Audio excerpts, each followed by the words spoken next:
You're watching SABC News live from Johannesburg. Your headlines at this hour. Our Chief Justice Mandisa Maya says linguistic and cultural barriers are hampering the dispensation of justice in the country's courts. Meanwhile, 225 illegal miners have resurfaced from underground mines in Orkney in the northwest due to hunger and dehydration after security forces cut off their supply routes. In international headlines, the two U.S. presidential candidates are focusing on a handful of states where Tuesday's election will ultimately be won or lost. A very good afternoon. You are watching The Week Ahead with myself, Liesl Wilson. Thanks very much for tuning in. Of course, live from Johannesburg studios here. Lots of questions about what we can expect for this week ahead. If you have those questions, interact with us on our in-studio line 011-714-0680 or 0681 or 0682. And so with that out of the way, just after 12 o'clock, let's take a look at those top stories for this hour of the show.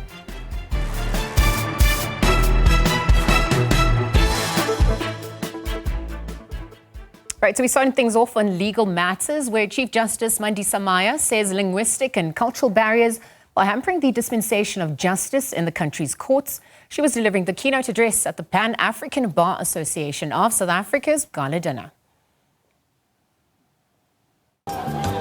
Language, a critical determinant to access to justice in the country, was thrust to the fore. However, Chief Justice Mandisa Maya highlights that despite the constitutional recognition of 11 official languages, a monolingual approach prevails in the judiciary. The persistent debate revolves around the fact that the constitutional recognition of the 11 official languages did not alter the predominance of English and Afrikaans in the courts, while the other languages continue to be used with the aid of interpretation services. The dismaying answer is that South Africa's post-apartheid legal profession, through legislation and policy, has, for reasons of expediency, adopted a monolingual English-only approach, and so has the judiciary. Chief Justice Maya goes on to explain that the promotion of multilingualism in our legal system remains a challenge. Promoting multilingualism in our legal system remains an ongoing challenge, and the continued existence of the linguistic and cultural barriers represents a genuine threat to the effective dispensation of justice in our courts. The race to transform society and the legal system unfortunately focused solely on race and gender and completely ignored the constitutional injunction to promote and develop our indigenous languages. The Pan-African Bar Association of South Africa celebrated 5 years of its existence. The organization was formed as a response to the ongoing transformation challenges in the legal fraternity, particularly young black advocates in the legal space, seeing it grow from a handful of lawyers to a growth of hundreds. BASA was primarily formed really for the benefit of black and African advocates and women advocates in particular. And it was because of our, shall I say, disappointment by the pace of transformation in this sector, particularly even by the government. Kani Mapanga, SABC News, Johannesburg. All right, so on the back of that, let's delve into some of those top stories making headlines on the newspaper front. As always, we've got the Sunday Times, the City Press, the Sunday Tribune, and the Sunday World. Perhaps we could start things off with the Sunday Times. Big headline there, main story of the day, perhaps setting the precedence for the week. Transnet security chief in 30 million rand row. The TFR manager, is under cloud for trying to force 6 companies to cough up 5 million rand each as a condition of contract to protect a rail network. So perhaps Sabelo Skiti writes, in a blow to efforts to revive South Africa's embattled rail network, senior transit executive is in hot water after demanding that 6 security companies that were contracted to secure railway corridors cough up 30 million rand, as I just alluded to subcontract some of the work of a third party. This demand was made at a face-to-face meeting allegedly and repeated in a WhatsApp message. Was also seen as highly irregular, as it had not been a condition of the contract and would ultimately also add additional costs for the security companies. that definitely causing some explosive fireworks for Transnet as well. We also saw, that big or epic picture rather, go fly a bike. Some of the world's greatest FMX and BMX riders have arrived in South Africa. As we know, this is to take part in that Freestyle Kings tour at the Wanderers Stadium in Johannesburg. It was packed on the roads yesterday in and around the Wanderers Stadium, combining adrenaline-fueled stunts, skill, creativity. These athletes, they are athletes, obviously very daring, have been pushing the boundaries of what's possible. And the tour highlighted some of the international riders, including Ronnie Mack from the USA, Australia's Robbie Madison, FMX world champion Rob Adelberg, and Pat Bowden, all touching down in South Africa. And of course, showing off their illustrious skills. Perhaps another story there just to the right of that picture by Thabo Mokone. ANC gets first bloody GNU nose. So we passed the 100-day mark, assessing some of the strides, some of the consistency, some of the efforts in maintaining the GNU, its efficacy as well, not without its challenges. But we've seen, as Thabo writes here, the DA will push for itself, or one of the opposition parties, to chair the first parliamentary oversight committee that's set up to hold the president account since 1994. It comes after the ANC this week suffered its first major defeat in this GNU parliament when it failed to block a DA-sponsored resolution, perhaps to establish an oversight committee to hold President Cyril Ramaphosa to account. The ANC, as the votes stand, were outvoted by the DA, the EFF, and the MK party. The Freedom Front Plus and other parties, when it tried to reject the motion by the DA's chief of George, perhaps to form a portfolio committee on the presidency during a meeting on the Rules Committee on Thursday night. So perhaps as those dynamics were unfolding, the ANC, obviously, as we know, this year lost its majority for the first time in 1994, only had support from the IFP. So that's definitely a story to delve in there. Just to the bottom of that, Steinberg Brown Scoop Top Literary Award, South African writer Sipiwo Mahala with Dr. Alma Nalisha Tsele and Michelle Magwood. They announced the winners. Brown's The Bitterness of Olives. Winners of the Fiction Award, Andrew Brown, Jeremy Bahrain, representing Johnny Steinberg. They won that non-fiction award. It all happened at the Sunday Times Literary Awards. So you can definitely read more about that on the Sunday Times. Perhaps as we move our attention now to another newspaper, City Press coming to the fore.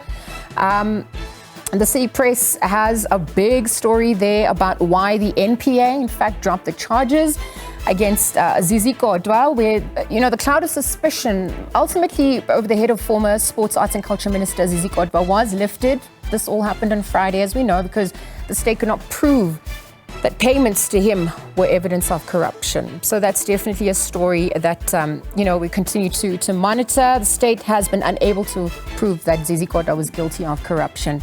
Just to the top of the City Press, SA Coloureds feel erased from history. Very interesting, Natasha Robinson, who receives funding from the ESRC and British Academy, that disclosure statement there as a PhD candidate, research consultant at the University of Oxford, explores identity and belonging through, the term coloredness, perhaps in relation to how those constructs are formed in South Africa vis-a-vis the rest of the world, including the United States. This came about after singer-songwriter Tyler made history back in February. She won that inaugural Grammy Award for Best, African music performance. The win was largely celebrated at home, but the conversations that came through, especially by the USA, referred to, after she was referring to herself as colored, ultimately being dubbed uppity African, really just, started how those social political constructs actually aid to the lived reality in a contemporary South Africa. So Natasha, who works closely with marginalized communities, particularly colored communities, in her research involved 10 months of ethnographic observation in predominantly colored schools in Cape Town. And so, she was trying to understand the colored identity in Black identity, and perhaps some of the connotations as well, its representation within history. And or whether there's shame or a lack of interest as a result in the denial of colored identity due to that lack of representation. So that's definitely a conversation that continues to pervade, the streets as Tyler started that with her Grammy Award. There is, as she concludes, the absence of colored identity in history textbooks or lesson plans, but it doesn't stop students from identifying as colored. And perhaps also some of the associated feelings of being ashamed or alienated from history ultimately came to the fore. So we definitely, obviously looking at that conversation. If you've got some thoughts, you're welcome to interact with us on that WhatsApp number or in studio number 011-714-0680. But as that, picture is painted, I want to now perhaps move into the next newspaper. I know that we're going to get through 4 of them. Let's see what that next newspaper is, the Sunday Tribune. All right, so the Sunday Tribune delves into the Comrades Marathon. We're also just looking at, some of the discrepancies. It's saying then that's made headline, Comrades Marathon locals only policy is not so lacquer. All right, so that's what the Sunday Tribune is leading there. ANC, IFP, EFF join forces to remove Gwaduguza mayor as well. And you've also got Google's stupendous and unpronounceable fine symbolic.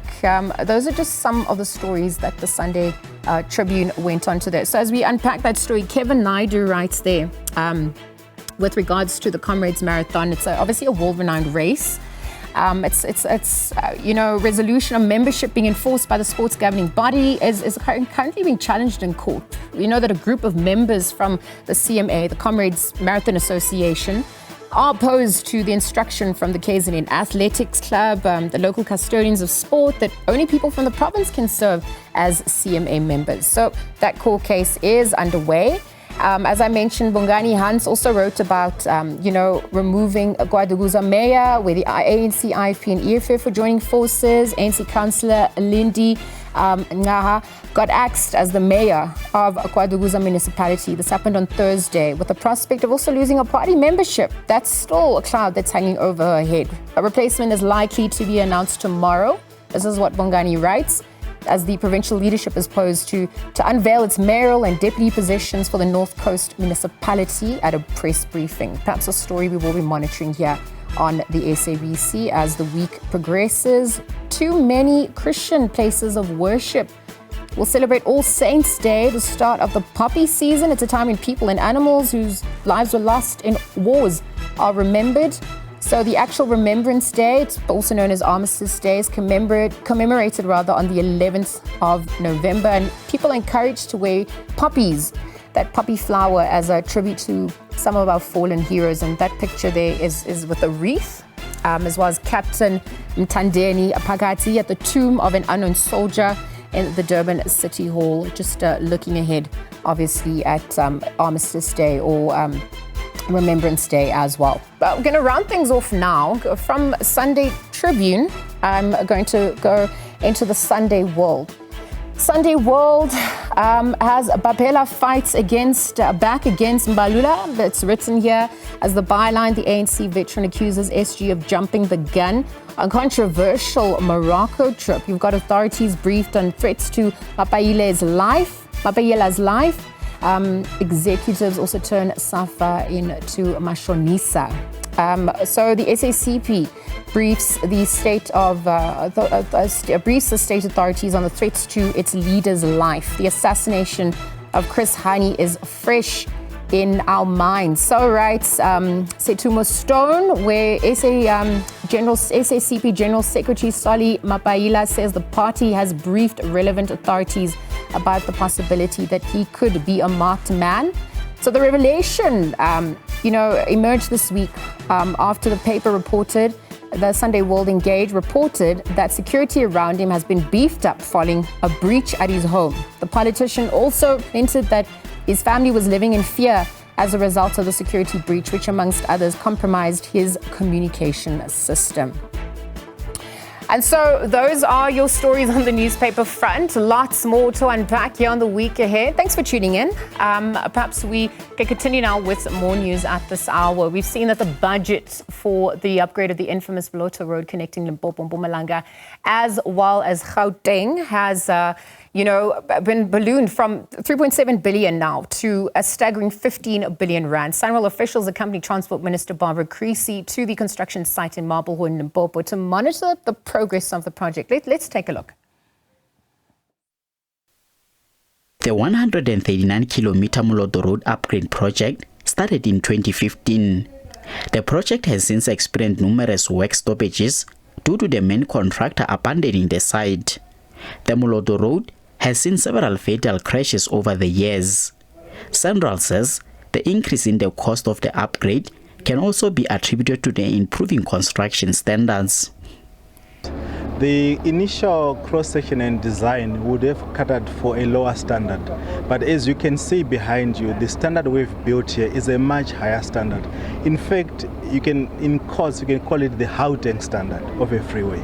So that obviously would cost more. And we had to do this intervention because we have a serious concern around road safety on Vlotho, as you are all aware. So this necessitated a higher design standard for the road. Hence, the cost also must then match the standard we are building. There were also delays caused by the process of relocating residents who reside alongside the road. Transport Minister Barbara Creecy says negotiations are underway for the relocations of some communities to make way for the upgrade. It's a very difficult project. Later on, as we move along, you will see encroachment onto the road reserve. And what that means is that there have to be negotiations with each and every person who has either set up a house or an enterprise on the road reserve. There have to be negotiations with them. We prefer to negotiate, but if necessary, we will have to expropriate. Creecy has also described recent cases in which taxi operators bar passengers from hitchhiking as an infringement on the rights of those people. I have had a conversation with the president of Santaco about this issue, and I have said to him that first of all, this is not constitutional behavior. I think that if we want to give our friends lifts, we are allowed to do that.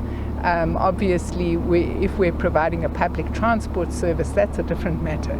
We would need to be properly permitted. But I think there's a difference between giving your friend a lift and joining together as co-workers to go to work together. The Limpopo Department of Public Works says national government has committed to assist with repairing of over 700 kilometers of roads across the province. The province needs over 300 billion rand total outstanding roads.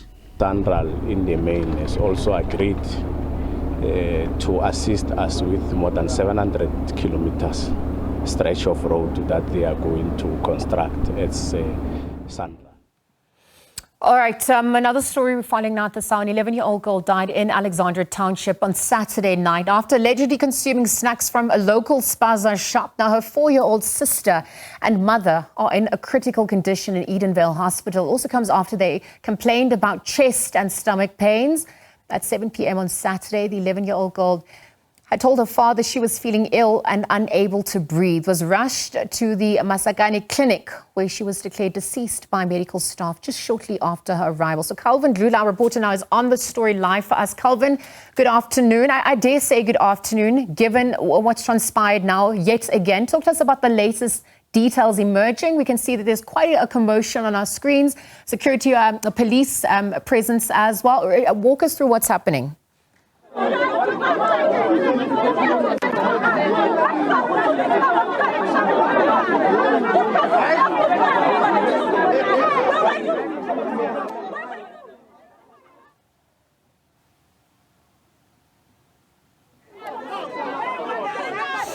All right, perhaps as we just try and re-establish that connection with Calvin. So you've got live visuals there on your screen, a heavy police presence in, Alexandra Township. So this commotion, as we understand at this point, we're just waiting for Calvin to really bring us up to speed as to what is transpiring. So an 11-year-old girl in Alexandra Township on Saturday night, after allegedly consuming snacks from a local Spaza shop, passed away. So her 4-year-old sister and mother are currently in a critical condition in Edenvale Hospital. It was after they complained about chest and stomach pains. I believe Calvin is standing by. Let's get an update as to what's transpiring there. Calvin, good afternoon. Quite the commotion where you are, perhaps in view of yet another incident allegedly related to food poisoning. Talk us through the latest, those facts and figures coming through as we speak. Good afternoon to you, colleague, and good afternoon to our SABC viewers. The situation is volatile here. The situation is tense here in Alexandra. We were told that a kid died because of eating snacks bought in this Spaza shop. There's a commotion as I'm talking to you, Shomla. My colleague will show you as I'm moving out of shots. People are very angry. They want to destroy the shop where the snacks were bought. When we came here, I have to say that we saw a number of police officers here trying by all means to calm the situation down. The police are here now armed. They are trying by all means to work with people here. People are very angry. They wanted to destroy a shop, as my colleague is showing you. This shop is where the snacks were allegedly bought. When we arrived here, police officers were taking out stock inside this shop because members of the community wanted to get inside that shop and take everything that is inside there. So there was a police van that was inside here and they took everything that is there. But let me introduce one of the community members. Thank you very much, Baba, for your time. We see the situation is volatile here. Members of the police officers are here and the community members are very angry. What's happening here? Look, I got a report last night that there's actually a poisoning. What is suspected to be a food poisoning. The community was so furious to hear of the news since you know what happened in Soweto. So an 11-year-old girl died allegedly for eating snacks that had poisons. Yeah. Her brother of a 4-year-old and the mother are hospitalized. Yeah. So as we see, the situation right now is uncontrollable because it seems like the local police, when they are approached to intervene in this kind of matter, they are accused of not doing anything. I personally came here in the morning and had to call the brigadier who did not respond, and all the sectors around here. I managed to commander of Alexandra. Commander, who is Brigadier Ngubani. Okay. He did not respond according to the reports that we made. So we managed to get hold of the province. That's why you see the provincial police officers are here to respond. The police van of Alexandra just came now when the province has already arrived. So I can say the community of Alexandra, I understand their pain because they report, but their reports are just hitting a wall and going back to them. They're not getting a proper response. So we're talking death now. How many deaths should wait? According to what I captured from them is that even 2 weeks ago there was a suspicion of food poisoning from the biscuits that were bought at 12th Avenue just across the street. So it's the same thing that is coming time and again. So now it's a national crisis. But the question that we always ask is that what is the ministers and all these departments that are given the responsibilities to act upon such kind of incident?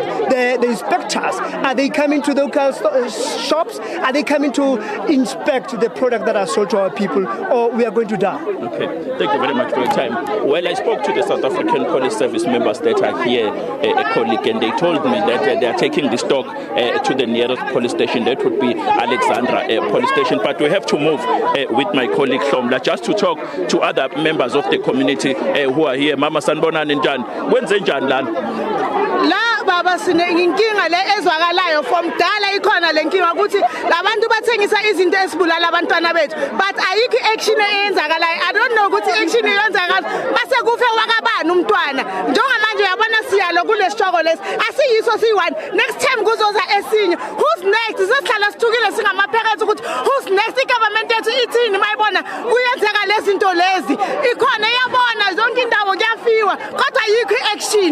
I-government izomela nje ukuthi makushoniwe kwese athi i-government ikhipha imali ukuncedisa ifinibali imali ayisho next impilo ngoba imali ayimbuyisa umntwana. Thank you very much. I have to say that you have managed to get the father of the victim. Baba, asixolise kakhulu nje ngokuthi siqine ngembuzo. Siyazi ukuthi ke uvelelwe isifo kubhlungu kakhulu okwenzekile nje. Sicela usichazele ke ukuthi ke mhlawumbe kwenzekeni kahle kahle ngendaba yama snacks. Burwaka tabadi snacks bathu baba paile di snacks maybe 4 or 5 packets. Then me a share le bana. Maobane ka bo ma 4 to 5 ya Muntrapam. Yeah, so a share le bana di Zimbabwe. After 1 hour ya di Zimbabwe ba thoma o shasharakan. E re bolela in this movement ngwana wa mathomo motsadi o re molusitse second born e go spetele na le mama bona ba ba kwa le badimo. So rena re le community re as from Mamuta before Robala Spaza Swanjo ban is shut down. Arsanya ka o tseba o re moiri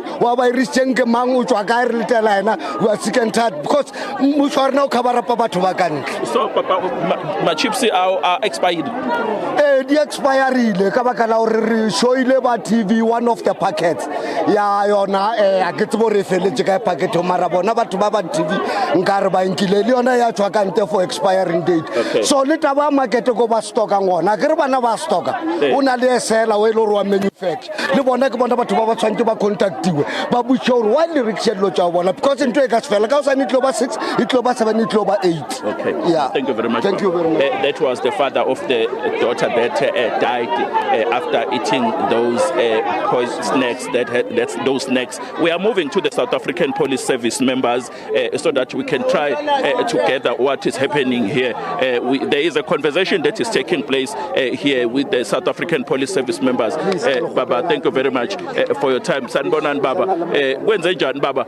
Siyabona isimo sibi la ningakhuluma nathi? Sicela nje ukukhuluma nani sibuze siyabona abantu bathukuthele lana bafuna ukubhodloza isitoro isimo siyalawuleka yini baba umdlalosa? No angikwazi ukukhuluma nemedia. Okay. Not me. Okay, thank you very much. South African Police Service members telling us that they can't talk to us because there are people who are responsible for communications. I have to say that I spoke to Colonel Mavela Masondo, who speaks for the South African Police Service here in Gauteng, and then he did refer me to Brigadier Nebulwani, who is on duty. We will try by all means to communicate with them so that we can be able to get what exactly is happening here. But I can tell you that people are very angry. I want to also include this gentleman. Baba siyabona ukuthi nithukuthele kakhulu kuthiwa ke kudliwe ama snacks. Niyamazi lo muntu odayisa lana?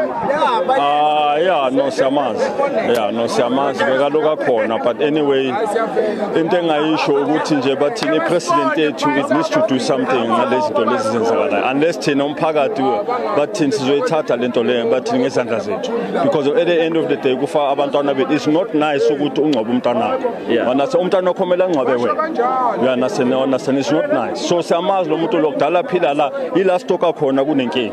So if umphakathi sabambisana saya le wana sende khona xa sayikhata ngithi naye bathini ipresident abafuna ukusi support.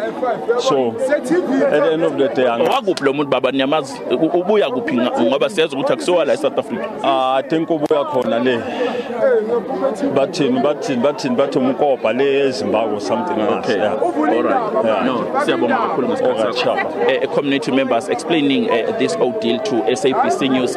I'm trying to get other people. Sabona baba siyaphila nithukuthela impela siyanibona nifuna ukubhidliza lesi sitolo nithukuthele into ejwayelekile inokwenzeka lana lena noma iyaqala. Lento lena into enzeka all over the country unfortunately.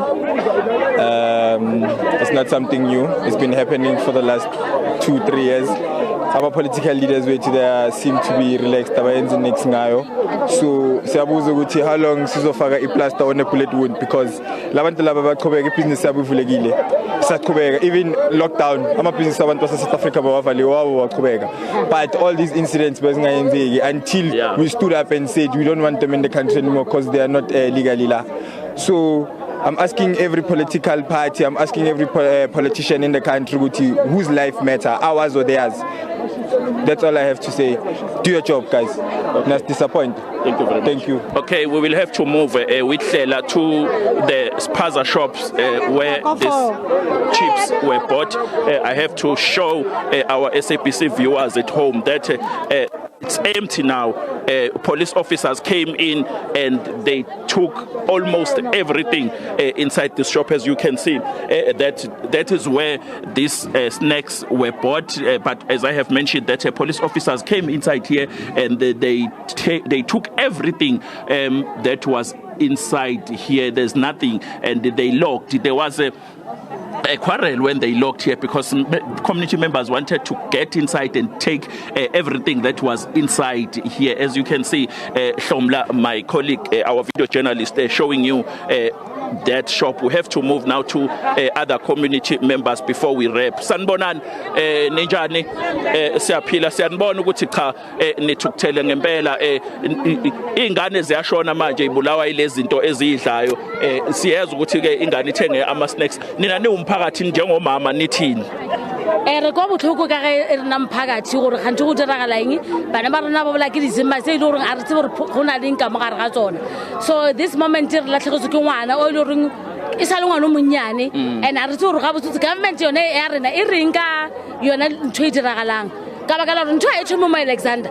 Last time e thomile ko Naledi mo ile gore o tlhokofetse bana. I think everybody wa tseba, so e sa continue this thing. So re nyaka gore Alexander, I mean government ya rena e reng ka ge bana ba rena ba tlhokofala. Mama sanibonane njani njengabantu abadala lesimo sinzima kakhulu kini njengabazali ngiyacabanga kubhlungu kakhulu lokho kwenzekile ingane encane tuitionile na hantle ke blame government because ntwe ke khale e etsahala ne tshwentse nke be ba nkile di step from mo ne tshwentse ba nkile di step from mo gore batho ba tsamaye le dilo tsa bona or ba bona nje bona plan gore ba etsa jwang. Is it the first time mama ntho etsahala ka mona Alexander? I told me mo Alexander kile ka utlwa ba re e etsahetse somewhere ka tlase ka ko 12 okay yeah khala bereka mthoka mo shopo ke khala bereka so andikaze nibe nenkinga azange kube nenkinga but manje iyaqala the first time okay thank you very much mama.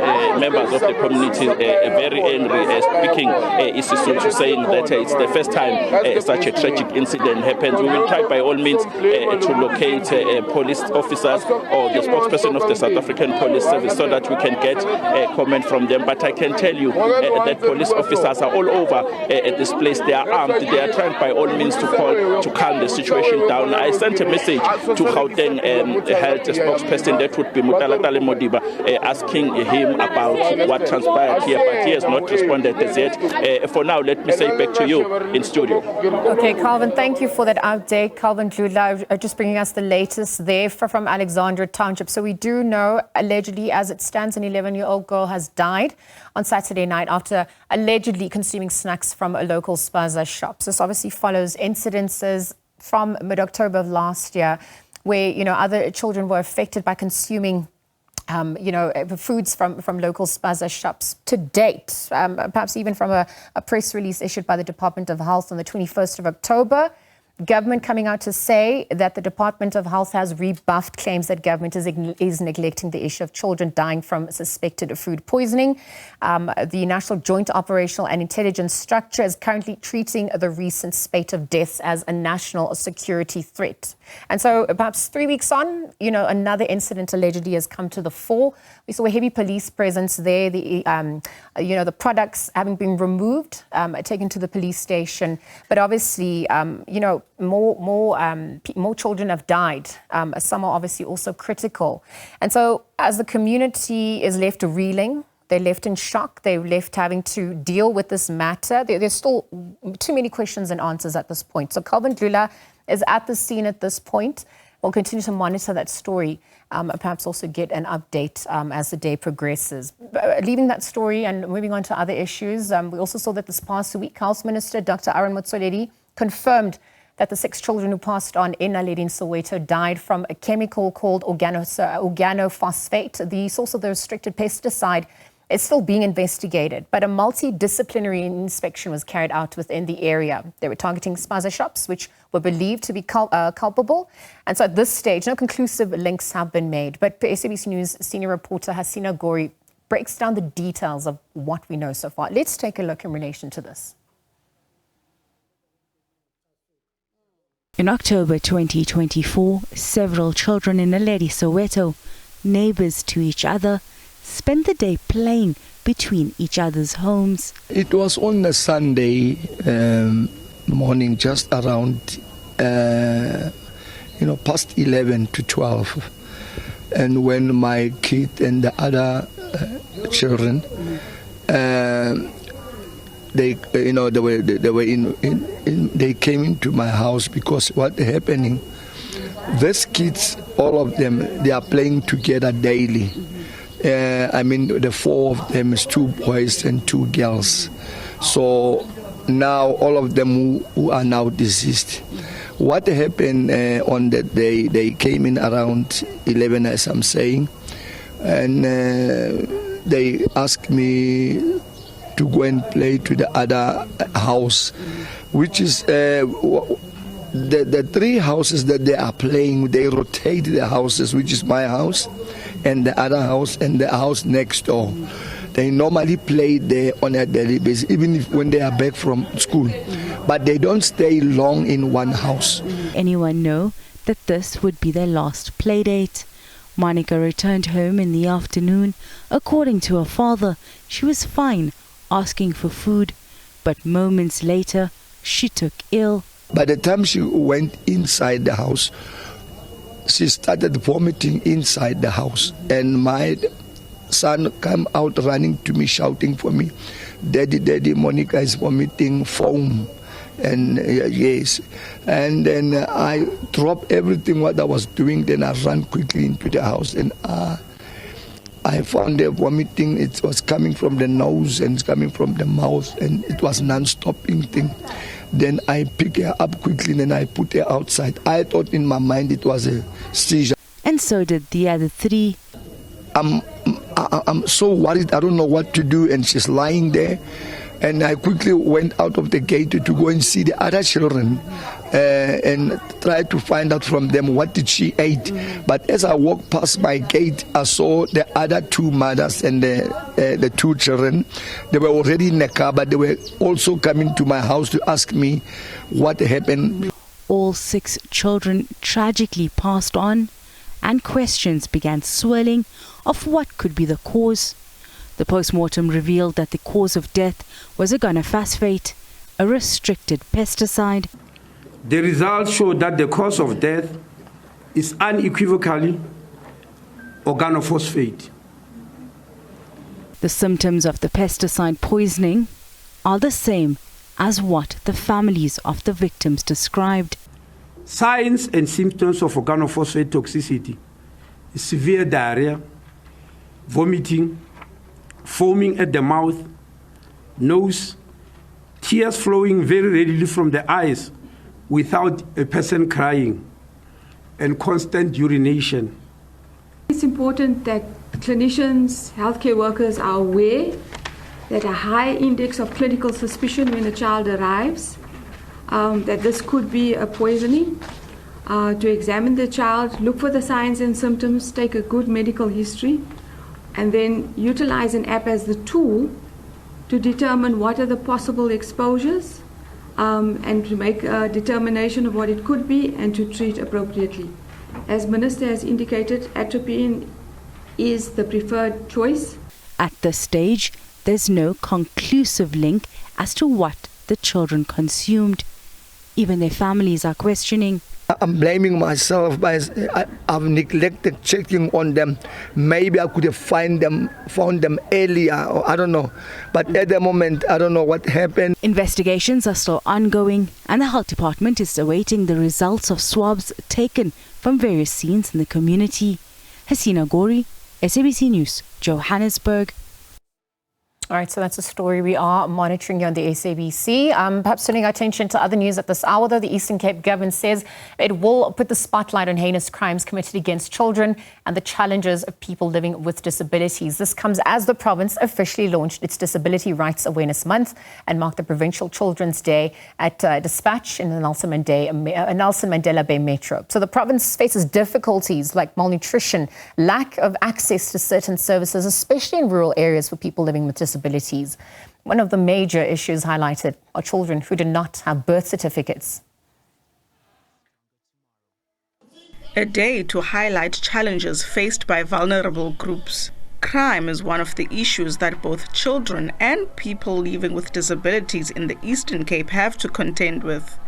Another major worry is poverty, which results in a high frequency of malnutrition, claiming children's lives. What I would also like to recommend to the government is that they continue with those food parcels that they provided during the COVID-19 era, so that children can get food from home. That children, other schools now have also implemented the program of having cereals early in the morning at schools. I would also like that to continue happening. The provincial government says it is making strides in alleviating poverty. However, the non-registration of children is an obstacle. Here in Nelson Mandela, there's a need, especially to children.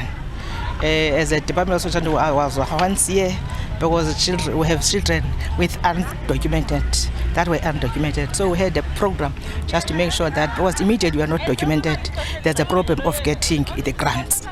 Our government, when it comes to malnutrition, have done a lot. We've got good safe nets for both disability and children. People living with disabilities believe a lack of resources to cater for their needs is a hindrance. Our problem that we are facing as the Eastern Cape Disability Cluster, it's a funding and the resources. We need it, especially even here at Nelson Mandela. They do not have structures so that he can do the services. They pay a big rent. A call has also been made for government to invest in the empowerment of teachers so that learners living with disabilities are not discriminated against in schools. If the government would also include programs where mainstream learners could also be taught about the conditions that we face as people with albinism and people who are blind.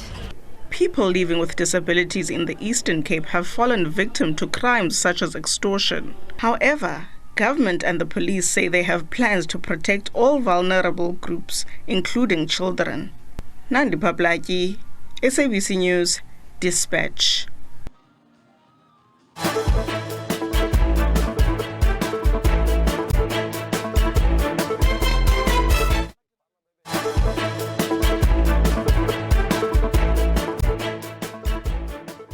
Right, welcome back. We continue now with more news on the week ahead. Voters in Botswana have rejected the country's long-serving governing party in a result that has resulted in a major political shakeup. The Botswana Democratic Party, the BDP, who has been in power since independence in 1966, has won only 4 parliamentary seats as of Friday afternoon.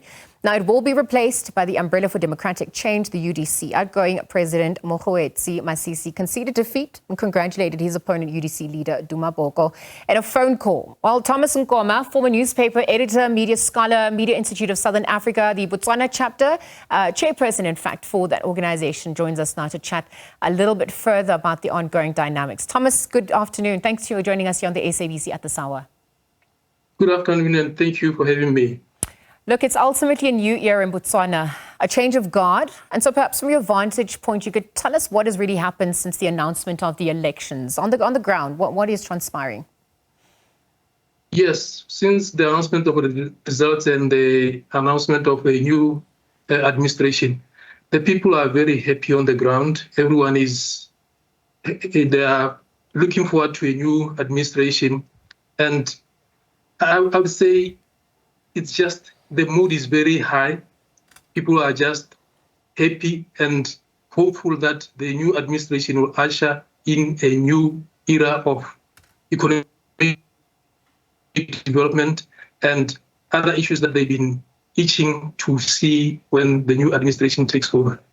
Thank you for echoing those sentiments, because I actually want to now delve in. You're saying that the mood and the expectations are high. And so if we're looking at what that actually entails in the run-up to this transition, when President-elect Duma Boko now, comes in with his administration, it kicks in. Talk to us about those expectations.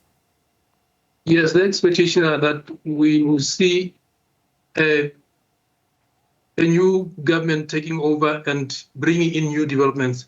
One of the issues that people have been complaining about was high youth unemployment rate, and also that there was a lot of corruption happening in the government. So, Thomas, we do seem to be having some technical difficulties there. Perhaps let me just ask that question on the back of the expectations, if we can get him back on the line.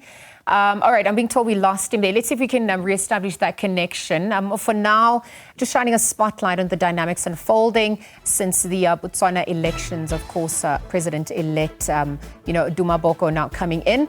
We're looking at some of the expectations, just speaking about the mood and atmosphere since the announcement and really where to from here. Let's see if we can get Thomas back on the line to further unpack. We'll leave it there, take a quick ad break, and roll back after the stay tuned.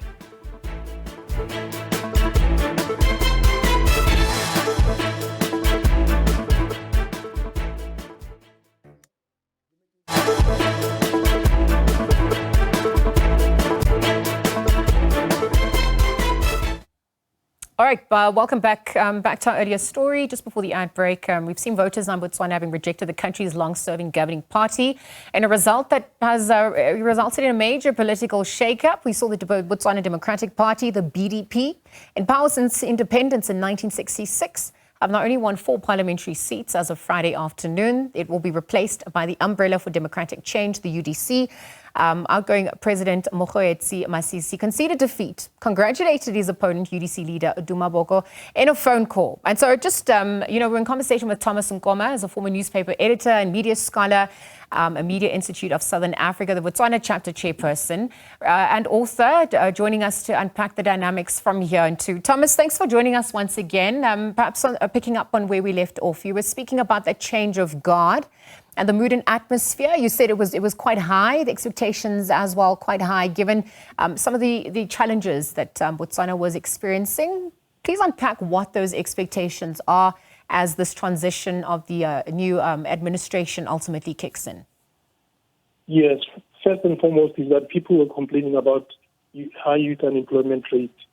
Then they're also complaining about low salaries for especially those in the lower bracket. And they also complain about the high corruption in government.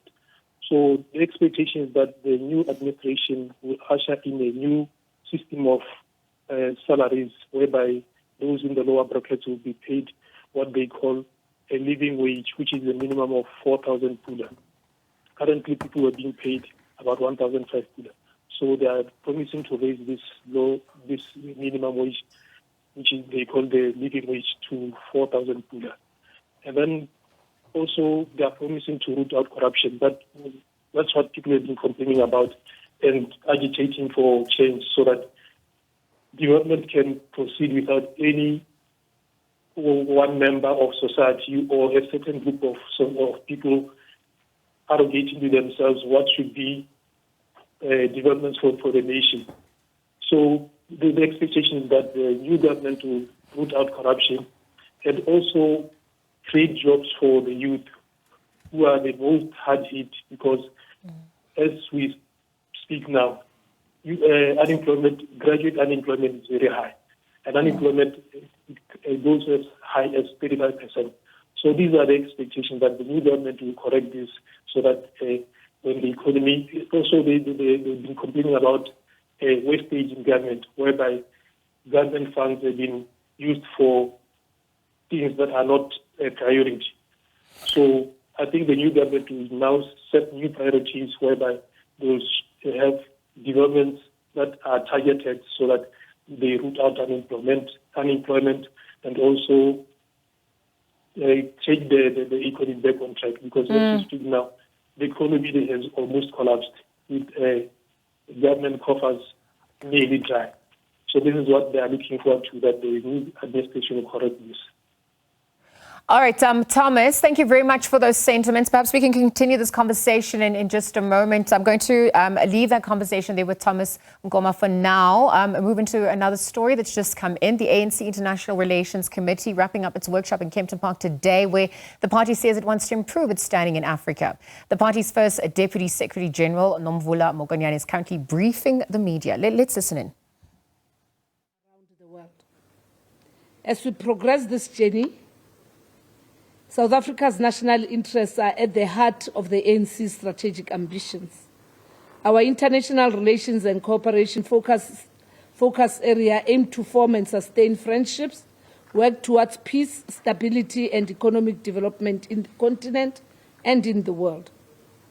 As it was stated by our late President, Comrade Oliver Tambo, who reminded us that, and I quote, "The fight for freedom must go on until it is won, until our country is free and happy and peaceful. As part of the community of men, we cannot rest," close quote. Therefore, the ANC continues to see international relations as a key platform to advance and create a better world for all citizens. We remain committed to the founding values of our struggle, and whose aim remains the attainment of a humane, just, equitable, and democratic world. It is against this backdrop that the ANC convened an international relations strategic retreat under the theme, "A Reflection on the ANC's Commitment to Progressive Internationalism in a Changing Global Environment." This retreat takes place at a pivotal moment, given the current domestic and global balance of forces. We paused to reflect on 30 years of South Africa's and the ANC's foreign policy implementation of progressive internationalism as mandated by the National Executive Committee of the ANC. Domestically, the ANC suffered an electoral setback and negotiated a government of national unity so as to enable South Africa to move forward. Globally, the world is in the throes of a polycrisis characterized by instability, fragility, conflict, and injustice. In this context, the countries of the Global South push for a more multipolar, multicultural, and multi-civilizational world order away from the current unipolar disorder. This retreat of the International Relations Subcommittee agreed that for the ANC to reflect on the global situation and South Africa's place within it, it is not a once-off event, but rather the beginning of a much larger process of internal introspection of where we are, who we are, and tenets and principles of our progressive internationalism. The theme of the retreat spoke directly to the global challenges, threats, and opportunities facing us. In his keynote address to the retreat, former President Comrade Thabo Mbeki, who is a member of this subcommittee, reminded us that the ANC's foreign policy posture, evolving over more than a century of its existence, is underpinned by two equally important principles, namely Pan-Africanism and anti-imperialism, in the context of the struggles against apartheid and colonialism. These principles evolved during the different stages of struggle and shaped South Africa's foreign policy in the democratic era. Our international relations were further underpinned by international solidarity as a key pillar of struggle. The ANC in this context mobilized across the world through its representative offices and other engagements, the largest global movement against apartheid at the time of South Africa's transition. The ANC had one of the most extensive global foreign policy footprints as well as international standing. The footprint included strong relations across the Cold War divide in the context of its non-alignment position as a participant into the 1955 Bandung Conference, which formed the non-aligned movement. The ANC also participated at the founding conferences of the Pan-African Women's Organization in 1962 and was also an observer participant in the Organization of African Unity in 1963. After 1994, the aforementioned principles of Pan-Africanism and anti-imperialist posture remained the core principles of our post-democratic foreign policy. Thus, with the liberation of South Africa, the Africa agenda became a core priority for South Africa, driven by the African National Congress, along with its integration as part of the global humanity of nations, joining the OAU, the United Nations, Commonwealth, Southern Africa Development Community, G77, amongst other international organizations. The reflections of the 30 years of ANC's foreign policy deliberated on the ebbs and flows of foreign policy over this period, with continuities and discontinuities. It was also quite heartening that this was a reflection led by Comrade Thabo Mbeki, who has been at the center of foreign policy prior to 1994 and post-1994, including him being the head of state and the leader of the African National Congress. We have historically played a critical role in Africa's peace and stability, both as the ANC and as government, as well as on conflict resolution in Burundi, Nigeria, the DRC, Central African Republic, East Timor, Northern Ireland, Sri Lanka, Sudan, Cote d'Ivoire, and Guinea. We have further advocated for solidarity and seeking peace and just resolutions in Western Sahara and Palestine, and other struggles such as an end to the illegal Cuban blockade. The retreat acknowledged that towards the later decade, our coherent approach to the African agenda lost momentum, and we see it in the pushback of Africa's influence and sovereignty. The ANC retreat confirmed that in this complex continental and geopolitical environment, the ANC must continue to maintain and advocate for its progressive internationalist posture based on the following strategic issues: that we must remain committed to the principles of solidarity, human rights, anti-colonialism, anti-imperialism, African unity, Pan-Africanism, and contribution towards a stronger and capable SADC and the African Union. That we must work together with different nations to tackle poverty, inequality, and underdevelopment, as well as common global challenges such as climate change, patriarchy, and pandemics. That we must reflect on multilateralism and multipolar, multicultural, and multi-civilization global governance and institutions, and promote that. That we must strengthen our humanitarian support to Palestine and to Western Sahara. That we must be active, non-aligned participants in global affairs. That we have to work together with other nations in strengthening coordination of solidarity campaigns on the upliftment of the Cuba economic blockade. And finally, that we must promote sustainable and peaceful resolutions of conflict and the principle of non-interference. The retreat therefore reflected on what needs to be.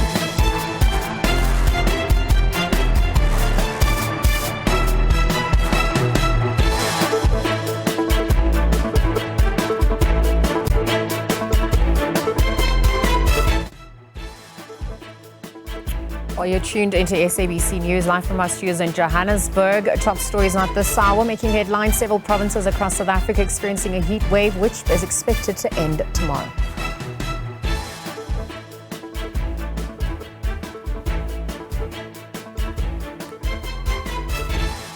Meanwhile, Gauteng Education MEC Matume Chilwane says 245 schools in Gauteng have been identified as high risk for learners when it comes to safety and security.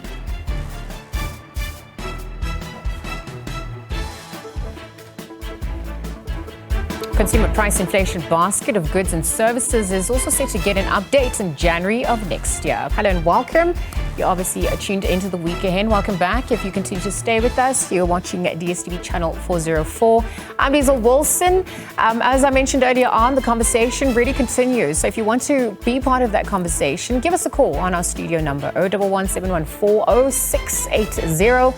Or 011 714 0681 or 0682. Let's delve straight into the top stories for this hour.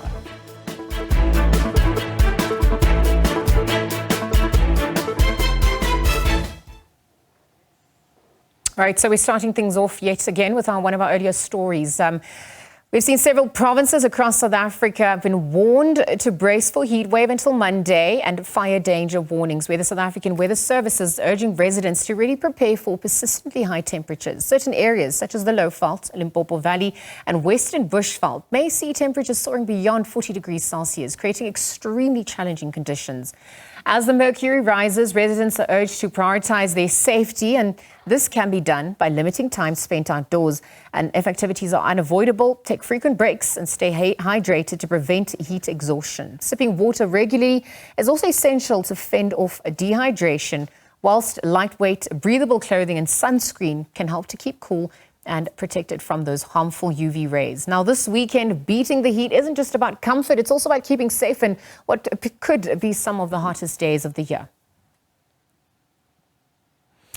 Meanwhile, I'm back to that earlier story now. An 11-year-old girl died in Alexandra Township on Saturday night after allegedly consuming snacks from a local Spaza shop. Her 4-year-old sister and mother, who are in a critical condition in Edenvale Hospital, they complained about chest and stomach pains. At about 7 p.m. on Saturday, the 11-year-old girl told her father she was feeling ill and was unable to breathe, was rushed to the Masakani clinic, where she was declared deceased by medical staff just shortly after her arrival. Our Calvin Glula reporter is on that story first and joins us live once again. Calvin, good afternoon. Earlier on, there was quite the commotion, police presence there. We saw them removing the products and perhaps trying to investigate further. In view of what transpired thus far, what is the latest emerging? Good afternoon to you and good afternoon to our SABC viewers. We are still here in Alexandra, in Johannesburg. The situation is calm now because the members of the community are continuing with their lives, but some of them are still around here and the police are still around here. I spoke to the South African Police Service members. They told us that they will be around up until this community disperse. But for now, the community members are still around and the police officers are here. There are also members from the JMPD and they are also monitoring the situation. But let me introduce the ward councillor here. Thank you very much for your time. You can tell us the situation was volatile. People were very fuming to say that something like this tragic incident took place. You can tell us what is happening here. Is this the first incident? Yeah, according to me, here in Ward 108, it's the first incident. We've been seeing this incident also to abantwana beshona due to these Lokuza Simba chips of Lokuza 4-range shops. So this is the first one, but I understand the shop here is not being operated by Somalian. It's being operated by Zimbabwean. Okay. But that's the owner of the shop. It's somebody, like South Africa, but it's in Natal, collecting rent from these guys. Okay. Which I feel which is the wrong thing. You can even see the situation of the shop. It's in the pavement. Okay, yeah. That is already the encroachment of bylaws. Yes. So.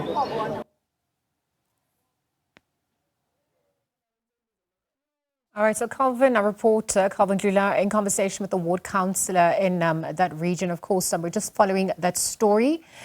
Coming in at this hour, we've seen heard that an 11-year-old girl died in Alexandra Township on Saturday night after allegedly consuming snacks from a local Spaza shop. We'll continue to monitor those developments and perhaps also see what transpires from here into as those investigations continue.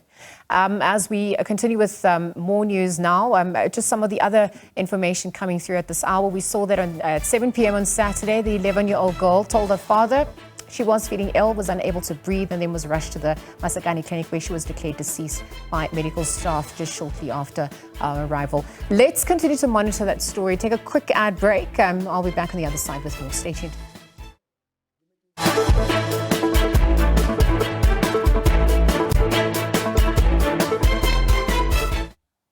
All right, welcome back to our earlier story. Just before the ad break, we've seen voters in Botswana having rejected the country's long-serving governing party in a result that has resulted in a major political shake-up. We saw the Botswana Democratic Party, the BDP, in power since independence in 1966, have now only won 4 parliamentary seats as of Friday afternoon. It will be replaced by the Umbrella for Democratic Change, the UDC. Outgoing President Mokgweetsi Masisi conceded defeat, congratulated his opponent, UDC leader Duma Boko, in a phone call. And so just, we're in conversation with Thomas Nkoma, as a former newspaper editor and media scholar, a Media Institute of Southern Africa, the Botswana chapter chairperson, and author, joining us to unpack the dynamics from here and to. Thomas, thanks for joining us once again. Perhaps picking up on where we left off, you were speaking about that change of guard and the mood and atmosphere. You said it was quite high, the expectations as well quite high, given some of the challenges that Botswana was experiencing. Please unpack what those expectations are as this transition of the new administration ultimately kicks in. Yes, first and foremost is that people were complaining about high youth unemployment rate. Then they're also complaining about low salaries for especially those in the lower bracket. And they're also complaining about the high corruption in government. So the expectation is that the new administration will usher in a new system of salaries whereby those in the lower brackets will be paid what they call a living wage, which is a minimum of 4,000 pula. Currently, people are being paid about 1,005 pula. So they are promising to raise this minimum wage, which is they call the living wage, to 4,000 pula. And then also they are promising to root out corruption. But that's what people have been complaining about and agitating for change so that development can proceed without any one member of society or a certain group of people arrogating to themselves what should be developments for the nation. So the expectation is that the new government will root out corruption and also create jobs for the youth who are the most hard hit because as we speak now, graduate unemployment is very high. And unemployment goes as high as 35%. So these are the expectations that the new government will correct this so that when the economy, also they've been complaining about wastage in government, whereby government funds have been used for things that are not a priority. So I think the new government will now set new priorities whereby those have developments that are targeted so that they root out unemployment and also take the economy back on track because as we speak now, the economy has almost collapsed with government coffers nearly dry. So this is what they are looking forward to, that the new administration will correct this. All right, Thomas, thank you very much for those sentiments. Perhaps we can continue this conversation in just a moment. I'm going to leave that conversation there with Thomas Ngoma for now. Move into another story that's just come in. The ANC International Relations Committee wrapping up its workshop in Kempton Park today, where the party says it wants to improve its standing in Africa. The party's first Deputy Secretary General, Nomvula Mokonyane, is currently briefing the media. Let's listen in. Around the world. As we progress this journey, South Africa's national interests are at the heart of the ANC's strategic ambitions. Our international relations and cooperation focus area aim to form and sustain friendships, work towards peace, stability and economic development in the continent and in the world. As it was stated by our late President, Comrade Oliver Tambo, who reminded us that, and I quote, "The fight for freedom must go on until it is won, until our country is free and happy and peaceful. As part of the community of men, we cannot rest," close quote. Therefore, the ANC continues to see international relations as a key platform to advance and create a better world for all citizens. We remain committed to the founding values of our struggle and whose aim remains the attainment of a humane, just, equitable and democratic world. It is against this backdrop that the ANC convened an international relations strategic retreat under the theme, "A Reflection on the ANC's Commitment to Progressive Internationalism in a Changing Global Environment." This retreat takes place at a pivotal moment given the current domestic and global balance of forces. We paused to reflect on 30 years of South Africa's and the ANC's foreign policy implementation of progressive internationalism as mandated by the National Executive Committee of the ANC. Domestically, the ANC suffered an electoral setback and negotiated a government of national unity so as to enable South Africa to move forward. Globally, the world is in the throes of a polycrisis characterized by instability, fragility, conflict, and injustice. In this context, the countries of the Global South push for a more multipolar, multicultural and multi-civilizational world order away from the current unipolar disorder. This retreat of the International Relations Subcommittee agreed that for the ANC to reflect on the global situation and South Africa's place within it, it is not a once-off event, but rather the beginning of a much larger process of internal introspection of where we are, who we are, and tenets and principles of our progressive internationalism. The theme of the retreat spoke directly to the global challenges, threats, and opportunities facing us. In his keynote address to the retreat, former President Comrade Thabo Mbeki, who is a member of this subcommittee, reminded us that the ANC's foreign policy posture, evolving over more than a century of its existence, is underpinned by two equally important principles, namely Pan-Africanism and anti-imperialism, in the context of the struggles against apartheid and colonialism. These principles evolved during the different stages of struggle and shaped South Africa's foreign policy in the democratic era. Our international relations were further underpinned by international solidarity as a key pillar of struggle. The ANC in this context mobilized across the world through its representative offices and other engagements, the largest global movement against apartheid at the time of South Africa's transition. The ANC had one of the most extensive global foreign policy footprints as well as international standing. The footprint included strong relations across the Cold War divide in the context of its non-alignment position as a participant to the 1955 Bandung Conference, which formed the non-aligned movement. The ANC also participated at the founding conferences of the Pan-African Women's Organization in 1962 and was also an observer participant in the Organization of African Unity in 1963. After 1994, the aforementioned principles of Pan-Africanism and anti-imperialist posture remained the core principles of our post-democratic foreign policy. Thus, with the liberation of South Africa, the Africa agenda became a core priority for South Africa, driven by the African National Congress, along with its integration as part of the global humanity of nations, joining the OAU, the United Nations, Commonwealth, Southern Africa Development Community, G77, amongst other international organizations. The reflections of the 30 years of ANC's foreign policy deliberated on the ebbs and flows of foreign policy over this period, with continuities and discontinuities. It was also quite heartening that this was a reflection led by Comrade Thabo Mbeki, who has been at the center of foreign policy prior to 1994 and post-1994, including him being the head of state and the leader of the African National Congress.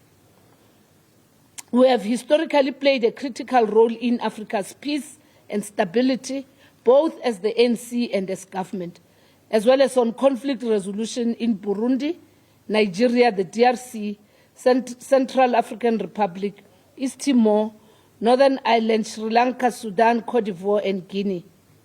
We have further advocated for solidarity and seeking peace and just resolutions in Western Sahara and Palestine, and other struggles such as an end to the illegal Cuban blockade. The retreat acknowledged that towards the later decade, our coherent approach to the African agenda lost momentum, and we see it in the pushback of Africa's influence and sovereignty.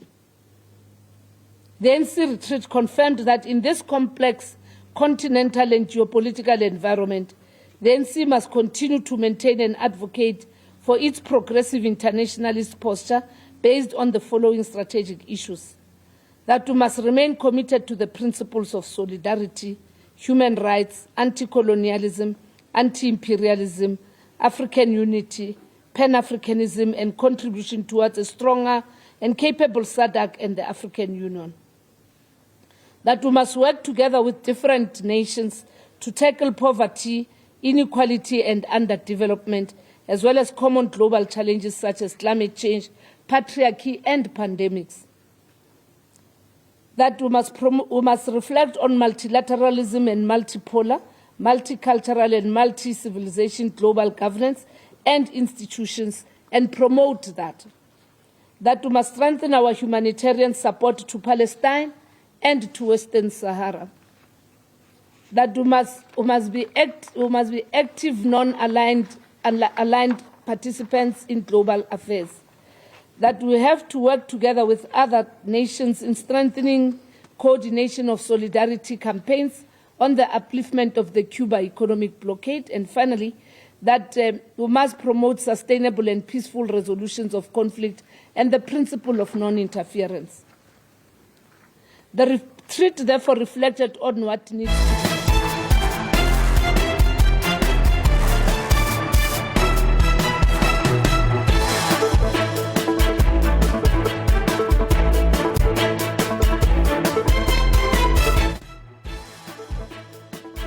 Well, you're tuned into SABC News, live from our studios in Johannesburg. Top stories not this hour, making headlines. Several provinces across South Africa experiencing a heat wave, which is expected to end tomorrow.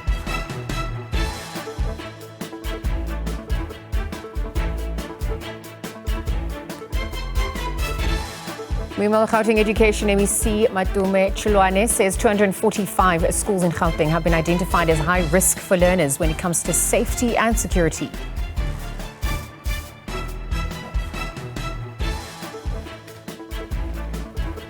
Consumer price inflation basket of goods and services is also set to get an update in January of next year. Hello and welcome.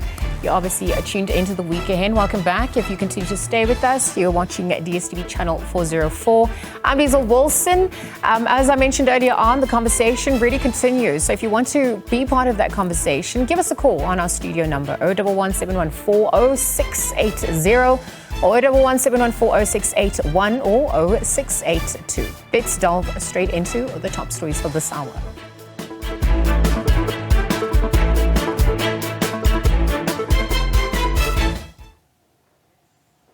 All right, so we're starting things off yet again with one of our earlier stories. We've seen several provinces across South Africa have been warned to brace for heat wave until Monday and fire danger warnings, where the South African Weather Service is urging residents to really prepare for persistently high temperatures. Certain areas, such as the Lowveld, Limpopo Valley and Western Bushveld, may see temperatures soaring beyond 40 degrees Celsius, creating extremely challenging conditions. As the mercury rises, residents are urged to prioritize their safety, and this can be done by limiting time spent outdoors. And if activities are unavoidable, take frequent breaks and stay hydrated to prevent heat exhaustion. Sipping water regularly is also essential to fend off dehydration, whilst lightweight, breathable clothing and sunscreen can help to keep cool and protected from those harmful UV rays. Now, this weekend, beating the heat isn't just about comfort, it's also about keeping safe in what could be some of the hottest days of the year. Meanwhile, I'm back to that earlier story now. An 11-year-old girl died in Alexandra Township on Saturday night after allegedly consuming snacks from a local Spaza shop. A 4-year-old sister and mother who are in a critical condition in Edenvale Hospital they complained about chest and stomach pains. At about 7 p.m. on Saturday, the 11-year-old girl told her father she was feeling ill and was unable to breathe, was rushed to the Masakane clinic, where she was declared deceased by medical staff just shortly after her arrival. Well, Calvin Bludler, our reporter, is on that story first and joins us live once again. Calvin, good afternoon. Earlier on, there was quite the commotion, police presence there. We saw them removing the products and perhaps trying to investigate further. In view of what transpired thus far, what is the latest emerging? Good afternoon to you and good afternoon to our SABC viewers.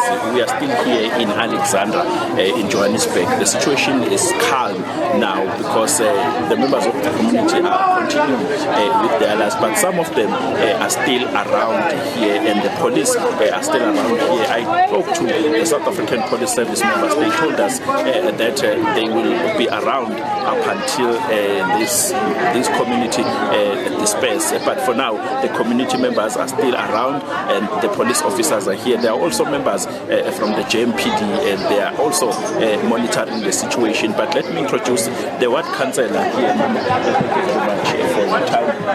You can tell us the situation was volatile. People were very fuming to say that something like this tragic incident took place. You can tell us what is happening here. Is this the first incident? Yeah, according to me, here in Ward 108, it's the first incident. We've been seeing this incident also to abantwana beshona due to these Lokuza Simba chips of Lokuza 4-range shops. So this is the first one, but I understand the shop here is not being operated by Somalian. It's being operated by Zimbabwean. Okay. But that's the owner of the shop. It's somebody, well, like South Africa, but it's in Natal, collecting rent from these guys. Okay. Which I feel which is the wrong thing. You can even see the situation of the shop. It's in the pavement. Okay, yeah. That is already the encroachment of bylaws. Yes. So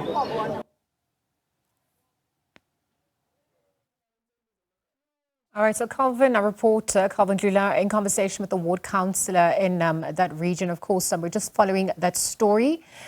Coming in at this hour, we've seen heard that an 11-year-old girl died in Alexandra Township on Saturday night after allegedly consuming snacks from a local Spaza shop. We'll continue to monitor those developments and perhaps also see what transpires from here as those investigations continue.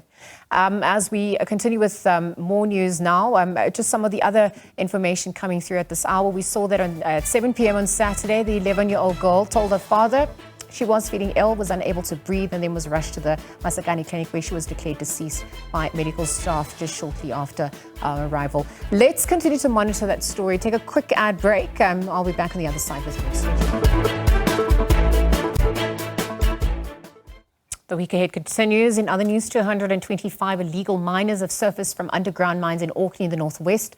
It's due to hunger and dehydration. Balomgodi task teams in the province stop community members from bringing them food and water. Now, the teams led by the police and SANDF members are blocking routes used to deliver food and necessities in the operation against illegal mining.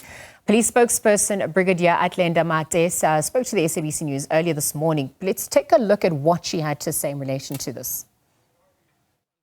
The legal action that we are taking now is that we have arrested all 225 of these illegal miners that have started resurfacing as early as Friday because of the pressure that has been exerted on them by our Operation Vala Umgodi task teams in the northwest. So we have arrested them. All of them are in police custody. This operation is ongoing and we are monitoring the situation. Our teams are still on the ground. We are monitoring all these abandoned shafts to see if more are still coming up. So according to our intelligence report, there are still hundreds, if not thousands, of illegal miners that are still underground. Look, Vala Umgodi operation started as far back as December 2023, where we established it through the nut joints, working closely with the SANDF, the Department of Minerals, Resources and Energy, as well as the NPA and the Justice Department to ensure that we prevent, combat and put a stop to illegal mining operations across the country. So since then, we have registered commendable progress. We have arrested more than 13,691 suspects, the majority of them being illegal mining from across the country. We are concentrating on 7 hotspot provinces, Free State being the most problematic. We've got Gauteng as well. We've got Limpopo and Mpumalanga and Northwest. As you know that this particular operation is being run in the Northwest province. Our teams are on the ground. And we've also registered commendable progress in terms of the confiscations that we have made.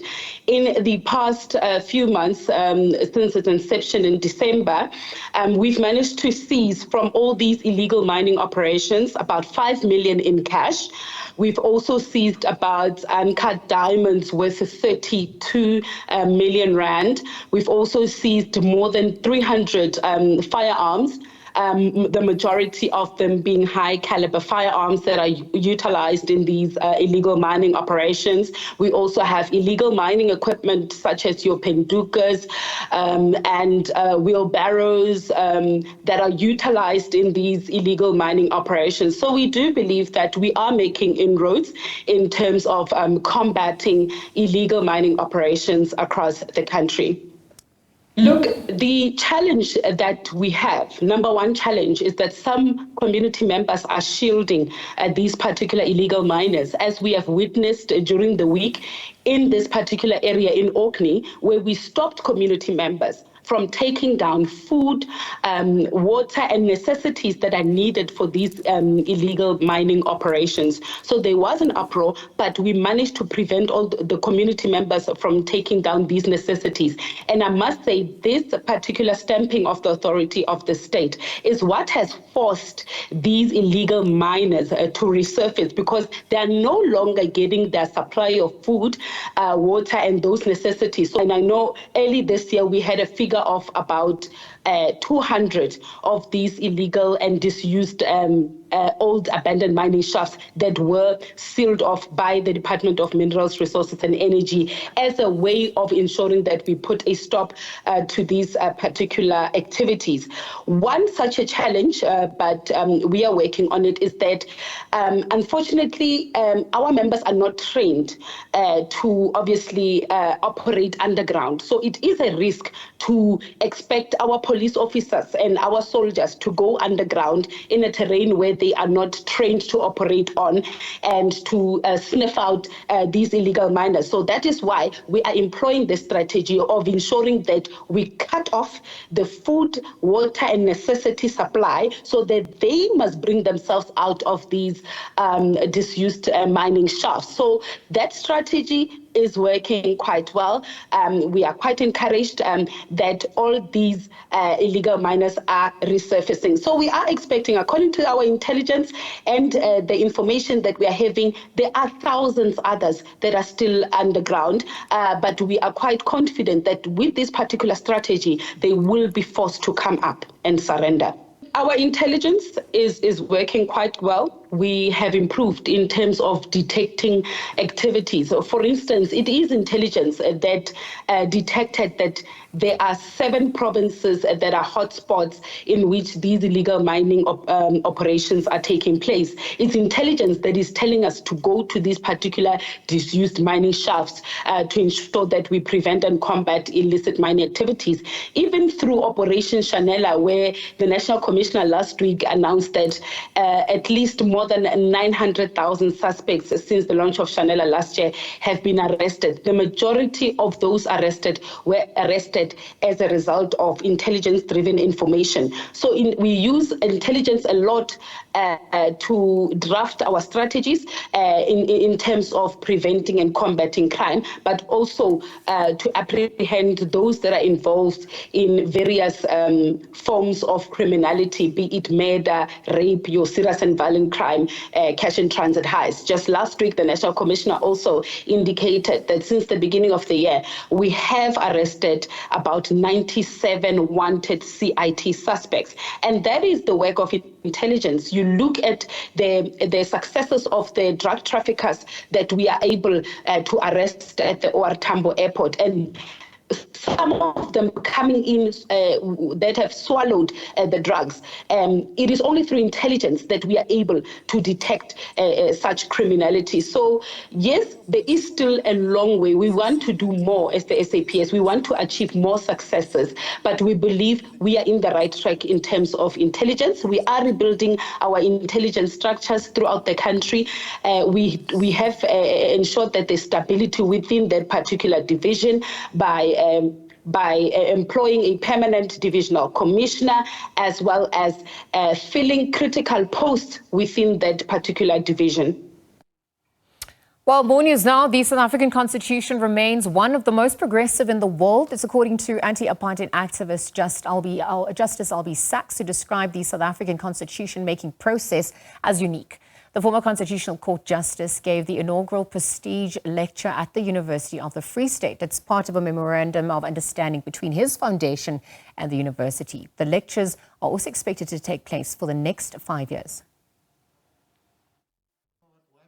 A well of knowledge pouring into tributaries of society to keep the power of the Constitution alive and relevant. Justice Albie Sachs's lecture on the drafting of the Constitution and its impact on society took his audience through the past, whose effects are ubiquitous in the current society. In his talk, he remembered how important the mandate was to those who were appointed to draft the Constitution of the country, citing the voter turnout at the first democratic elections as the most significant mandate. 20 million people. The elections. You couldn't get a better mandate than that. And you couldn't get a more participatory process than that. 20 million people stood in lines for hours and hours and hours as equals for the first time, dropping that piece of paper as equals for the first time. I always mention the story of an elderly, ill African man in, I think it was now called Limpopo, it was then Northern Transvaal, who came to vote in a wheelbarrow because he wanted to vote before he died. It was hugely meaningful. Sachs is adamant that no concessions were made, as is widely narrated in present-day South Africa. He explained that it required an enormous amount of thought to get the apartheid powers to surrender their power without war and avoid inheriting a country in ruins. People speak about the liberation movement made huge concessions. Freedom of conscience, that's not a concession. The right to use your language, that's not a concession. The right not to be arbitrarily detained, that's not a concession. We didn't want to go back to the methods of apartheid. In a sense, and I always felt this was Oliver Tambo, it was so deep, he was such a deep, profound constitutionalist, that the whites in South Africa are too narrow, self-referential, limited in their vision to ever imagine South Africa belonging equally to everybody. They just can't even imagine it. They can only think in terms of racial groups and protecting the rights of racial groups, and so we've got to protect our minority rights.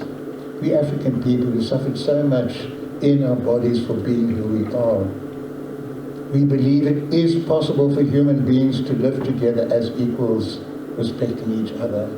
His wife and manager of his digital library, the Albie Collection, to be launched in January next year to mark his 90th birthday, explained that the digital library is an effort to retain history. The purpose of this lecture is to inspire the young people today. A lot of them grow up having not been exposed to apartheid, and that is what I guess people of my generation and older were involved with in the anti-apartheid movement, to create a society, not a boring society, but a society in which we didn't need to deal with the issues of apartheid, the oppression, the exclusions, the marginalization, etc. And young people today don't remember that it actually even happened. And I think what is important is for people like Albie to bring their stories to life and to share their experiences and explain what it really cost. Some of the young lawyers and students who attended said the lecture gave them a better understanding of the Constitution. I think coming from practice, I studied and finished my LLB in 2020. And then you still engage with the substantive law, but going into practice, you don't engage with the substantive law that much anymore. And this platform just reignited that hope. Back to one of our earlier stories now. The ANC International Relations Committee, they're wrapping up their workshop in Kempton Park today. The party says it wants to improve its standing in Africa. The party's first Deputy Secretary General, Nomvula Mokonyane, is currently briefing the media. Let's listen in. Of sovereign states in terms of the continued bombardment, the killing of innocent civilians, destructions of infrastructure, And we have said this from all time ago, that there must be cessation of hostilities, there must be the de-escalation of the conflict, and all the parties must come together towards engaging for the two-state solution as per the United Nations resolutions. Thank you. Thank you very much. I just wanted to test that we have responded to all of the questions. I will open it up for follow-up if there's any. I just can't see colleagues who are behind the cameras. Kayelihle, any follow-up? And then I will turn to ENCA. Kayelihle Kumalo here from ENCA. I just want to know with regards, I say this.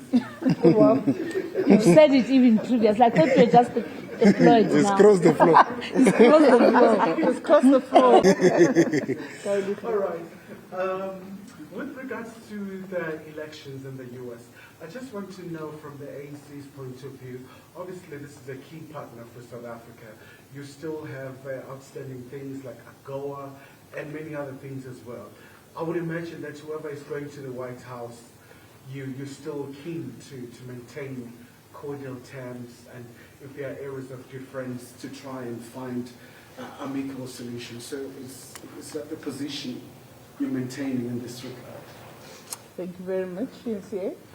Uleli Treaty again, once again from ENCA. Just on the issue of the ANC and the DA and the GNU, I think yes, you've made a lot of, given a lot of clarity around this, but I want to know and understand: is the ANC also being part of the GNU considering any internal mechanisms to address some of these ideological differences and how they can be handled in order to avoid public things being said in public and no one knows, and to avoid all of this? Is there any kind of internal mechanisms that can be presented or that you're looking into in this ongoing deadlocks to reduce tensions within the GNU as well? Yeah, that's it from me for now. Thank you.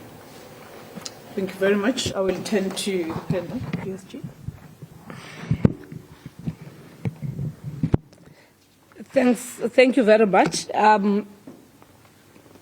On the United States, I'll leave this again to Comrade Lamola, but we come a long way with our own relations, irrespective of the contradictions that also and dynamics of that relationship. And we are quite aware, you may know yourself, Kayelihle, that Comrade Lamola, Comrade Parks and them have also been engaging, even now, with the administration of the United States of America. So we just want them to go to the elections so that then we can continue with what is in the best interest of South Africa. The issue about internal mechanisms, Pule, I thought you've now seen that there's a committee led by the DP called the Clearing House.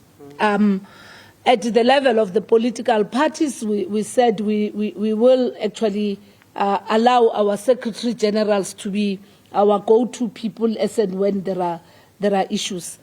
And for now, it has not even come out as the Democratic Alliance. It's just individuals, and particularly Helen, who's just jumping up and down. But in terms of what we have called for is the appreciation by all ministers that they serve at the behest of government, that they take cue from government and they must actually appreciate government processes. Because it will not be nice if the ANC can do that. It will not be nice. Imagine if the ANC can just unleash all of those ministers and deputy ministers. So we believe that there must be respect of the institutional arrangements and so forth. These other issues, Pule, at no point did we say because we have a GNU, we're coming together with people that ideologically we see things in the same light. We went in there knowing. We went in there knowing, and hence we have the areas that we said we are going to be focusing on. Of course, the DA's foreign policy has never been, they've not even supported these very policies from time immemorial. So it's not a new thing. Even with this public participation, parliamentary process that Comrade Lamola is raising, the DA has always been on the opposite side of the people of South Africa around foreign policy. So this can't be a new thing, but we'll never give up. Because in the processes of implementation, I'm sure you saw them, there were such nice, happy babies in China. So that is also part of the dynamics of personalities and individuals. In fact, I said to the president, should have taken them to BRICS, man. So this man is the one who writes the list of who must travel, and the president signs. So we mustn't leave them behind, so that then there's peace. So they've been, there are those who have an appreciation, and we must not tire as the ANC to make them understand the bigger responsibility. The bigger responsibility is to implement the 3 priorities that Cabinet has adopted. The next issue is to implement and function within the perimeters of how the Cabinet system operates. Of course, if they communicate better than our ministers and staff, it's up to them, but there's no DA nor ANC minister. All of them are South African ministers, and there's a need to respect that. I'm sure Comrade Lamola can talk about just the latest engagement, the work that they've been doing with Comrade Parks as the Minister of Trade and Industry. Yes, Lindy? Yeah, let's just exhaust this particular issue, and then we will come back. Thank you very much, DSG. I just wanted to make an addition to what the DSG has said, because there's always got to be an appreciation and understanding of how did we get to the GNU. It was this African National Congress that sat in an NEC meeting that debated for a very long time, in a platform that was open to all NEC members to express themselves around the GNU, and not just the GNU, the options that were on the table and the ultimate decision to go the route of the GNU.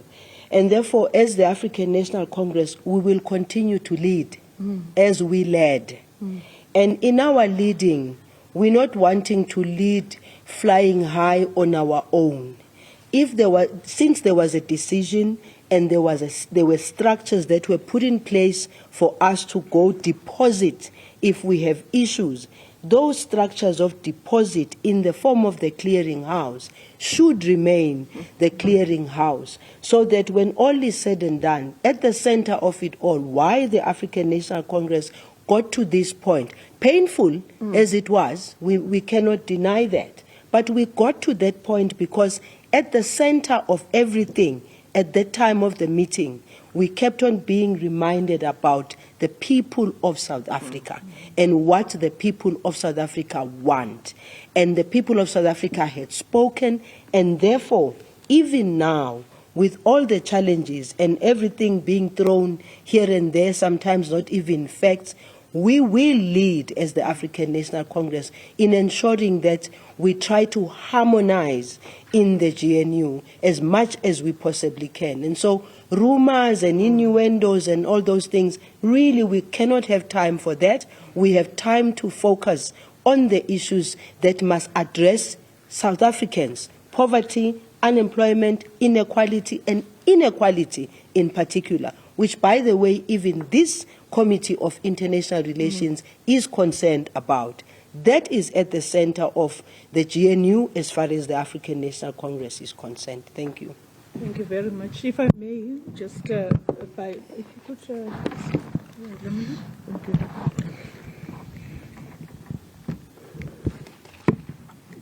And really, just to make and emphasize this point about DSG, about the work we're doing on the international relations front, which at its core is really to pursue the same constitutional values of South Africa, and joining us to work with a number of progressive-minded parties and governments towards ensuring that there is stability, there is justice, there is democracy, there is prosperity.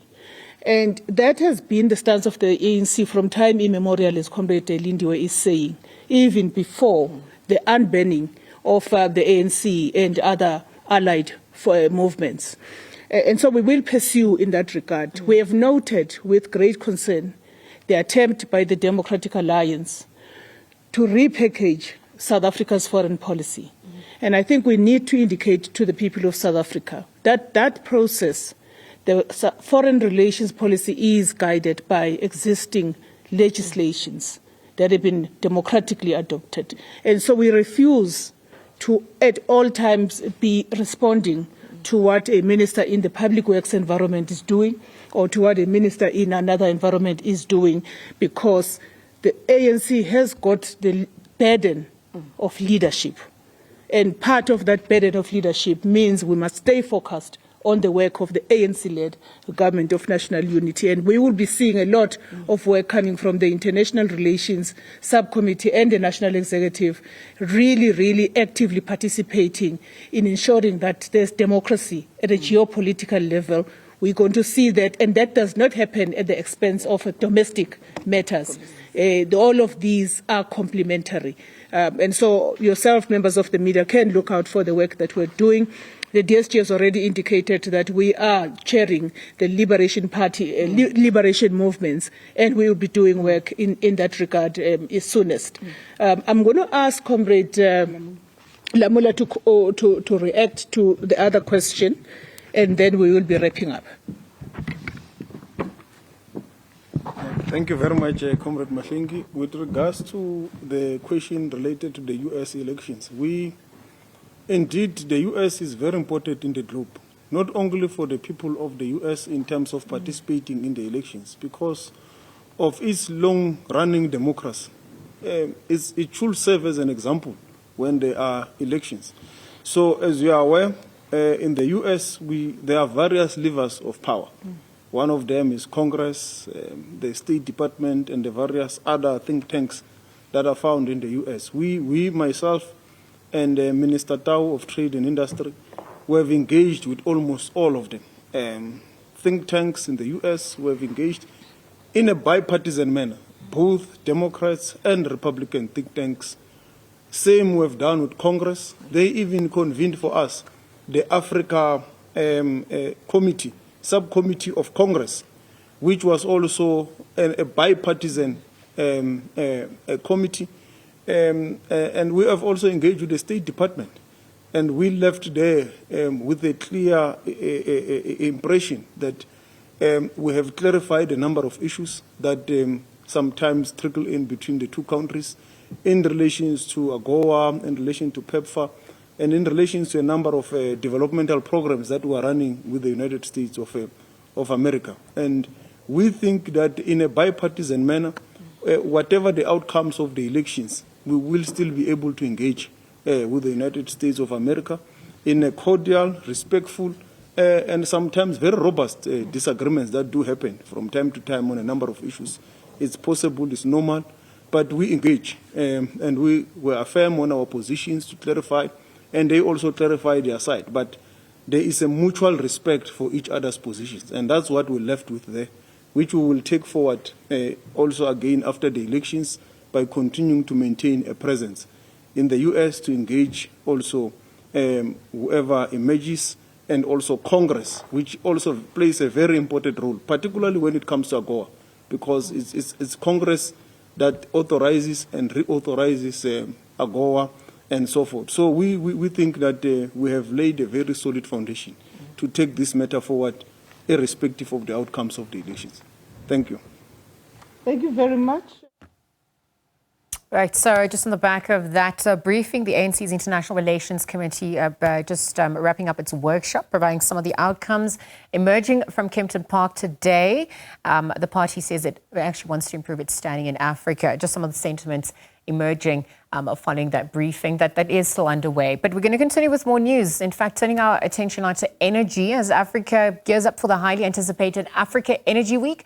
The spotlight shines on the continent's pressing energy challenges. And despite boasting an abundance of natural resources, over 600 million Africans still lack access to reliable electricity, hindering economic growth and development. But there's hope on the horizon where investors are taking notice of Africa's energy market with upstream opportunities in southern and West Africa, offering significant potential for growth. However, experts do warn that balancing profit with purpose is crucial to ensuring energy access for marginalized community. And so joining me today is Dawana Kokora, a leading expert in Africa's energy sector. Dawana, good morning. Good afternoon, sorry. Thank you for your time and for making time to share your insights with us here on the SABC.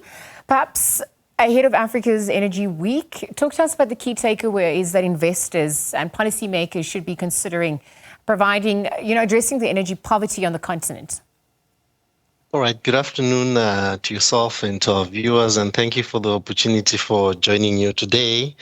I think context is very important in any conversation. So I'm a storyteller, and allow me to share the reason why I was inspired to write the article on profit with purpose, which is a shared value mechanism. So look, I regard myself as a privileged boy, a boy that has been exposed to the rural life where I would say we used to wake up and go and get some wood and charcoal for my grandmother in order for her to be able to make meals, 3-course meals for us in the morning, afternoon, and evening. And for me, leading a practice in energy, it's a point of reflection where I then start reading about issues of household air pollution. And I mean, look, as a continent, as a global populace, it's unacceptable to hear that 3.2 million people die as a result of household air pollution, and 237,000 children also die as a result of household pollution. So it's, I would say, a moment of reflection and a moment where you think, okay, when and how are we going to address the issues of energy poverty? And look, a number of us do not wear spectacles just to look cool and look intelligent, but purely because you've been, in the proximity of unclean energy, where smoke actually had to hit your eyes. Yep. And some of the guys have actually had their eyesight permanently damaged simply because of that. So, I mean, it's unacceptable for people to be exposed to a potential loss of life simply because they want to have a decent meal. I think that's the context that I just wanted to paint as we engage in the conversation. Thank you for painting that picture and for really being such a wonderful storyteller, because, it leads me to the point about narratives, perhaps the stories that we are telling about ourselves. And so in lieu of these primary obstacles in achieving universal energy access in Africa, perhaps we could also look at navigating this fourth industrial revolution, being, future-facing as well. How can digitization and AI be incorporated? Perhaps also some of the financing models that we can explore. I think it's exciting, but at the same time, we've got to be true to ourselves as a continent.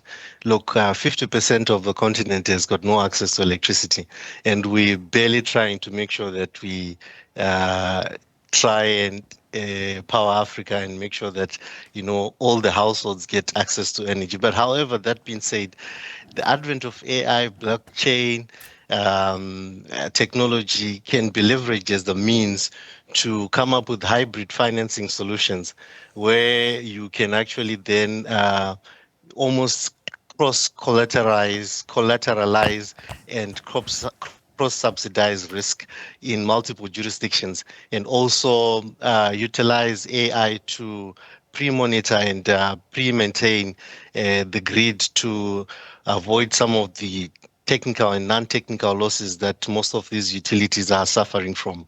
So, I mean, look, it's an opportunity to build efficiencies to ensure that the cost of supplying energy to people is at an acceptable level.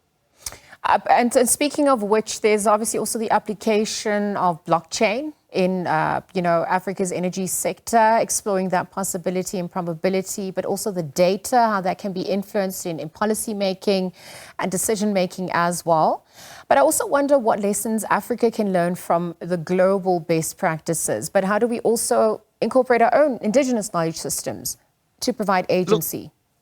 Look, being an African, I would say I'm proud because I've seen what has happened in our own renewable energy program, which has been a success. From rounds 1 to the current round, we have got evidence to show that something great can actually come out of Africa. And so I would flip it and say the world must come and learn, the world must come and see. And, it's a very good story to tell, because it's been a success and we have pumped in quite a few, gigawatts of energy into the grid from various technologies, your solar, your wind, gas. And I would say it's actually a lesson to the world to come and see, because it's a good story to tell. Yes, the rest of the continent also has to learn from it as well. I couldn't agree more. And I think the world story is incomplete without Africa's version. And so, as we explore Africa's energy sector as well, perhaps in line with the United Nations Sustainable Development Goals, how far off track or on track are we? What more can be done to make it more efficient in achieving those goals? So you see, the SDG number 7, right, which calls for ensuring access to affordable, reliable, sustainable, and modern energy to all, right, is critical. And we spoke about energy poverty. We spoke about almost 500 million not having access to energy. And I would wrap it with another narrative to say, to date, we've got households that have not yet switched on the light simply because they have not been exposed to energy, and there's not enough infrastructure to generate and evacuate power to these households. So, look, we've got a long way to go. We're on the right path, but I would say it's about changing the mindset and changing the narrative, because you'd realize that all the, I would say, industries, sectors or areas or the markets that can attract funding have been fully banked and are fully subscribed in terms of capital.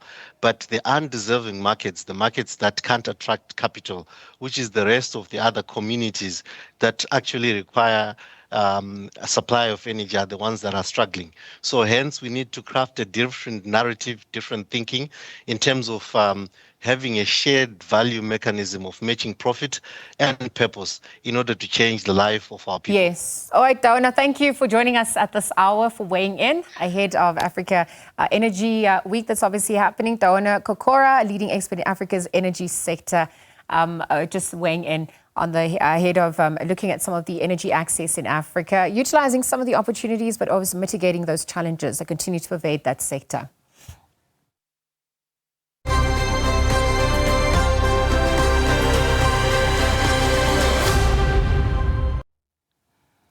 All global news. In fact, just further afield, Democrat Kamala Harris, her Republican rival Donald Trump have stuck to familiar themes. This as they campaigned vigorously ahead of Tuesday's U.S. presidential election. Harris told the crowd in North Carolina that it was time for a new generation of leadership. Meanwhile, Trump has also campaigned in North Carolina. It's the 4th day in a row that the candidates were campaigning in the same state. So joining us now for more is SABC News reporter Kailihle Khumalo. Kaya, good afternoon. Thanks for your time. We're edging closer to that countdown, of course, come the 5th of November. It also must be a very hectic time, very hectic period for the two candidates as they try to convince the last voters before voting on Tuesday. What are you observing? Well, certainly, Liesl, I can tell you this much. Just a short while ago, the ANC really had a media briefing where they were engaging on a number of the issues. So one of the topical issues is around the United States of America. You know that for South Africa, in terms of trade, investment, many other instruments as well, this is a very key partner to South Africa. But from time to time, they do have areas of difference. But joining us now is, of course, the chair of the ANC Subcommittee on International international relations. So once again, Ms. Mukonyane, thank you so much for your time. So you've had this engagement, a very critical one, given all the geopolitical shifts that we're seeing. But maybe just in a nutshell, tell us about the significance of today. Thank you very much. We started 2 days ago, and we went into serious work yesterday. Today was a culmination of the work that has been done. This retreat is the first of its kind post the 2024 general elections.